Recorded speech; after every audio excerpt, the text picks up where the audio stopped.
В ходе мониторинга социальных сетей Госавтоинспекции МВД по Удмуртской Республике были выявлены негативные комментарии граждан, дискредитирующие сотрудников дорожно-патрульной службы. По данному факту Республиканская Госавтоинспекция поясняет.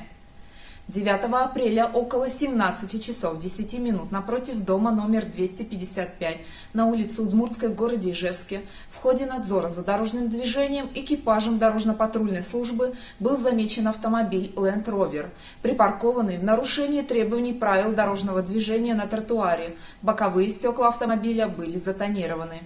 В отношении водителя автомобиля Land Rover, мужчины 1988 года рождения, инспекторами дорожно-патрульной службы были составлены административные материалы за нарушение правил стоянки транспортного средства, за управление автотранспортом с установленными стеклами, светопропускание которых не соответствует требованиям технического регламента о безопасности колесных транспортных средств.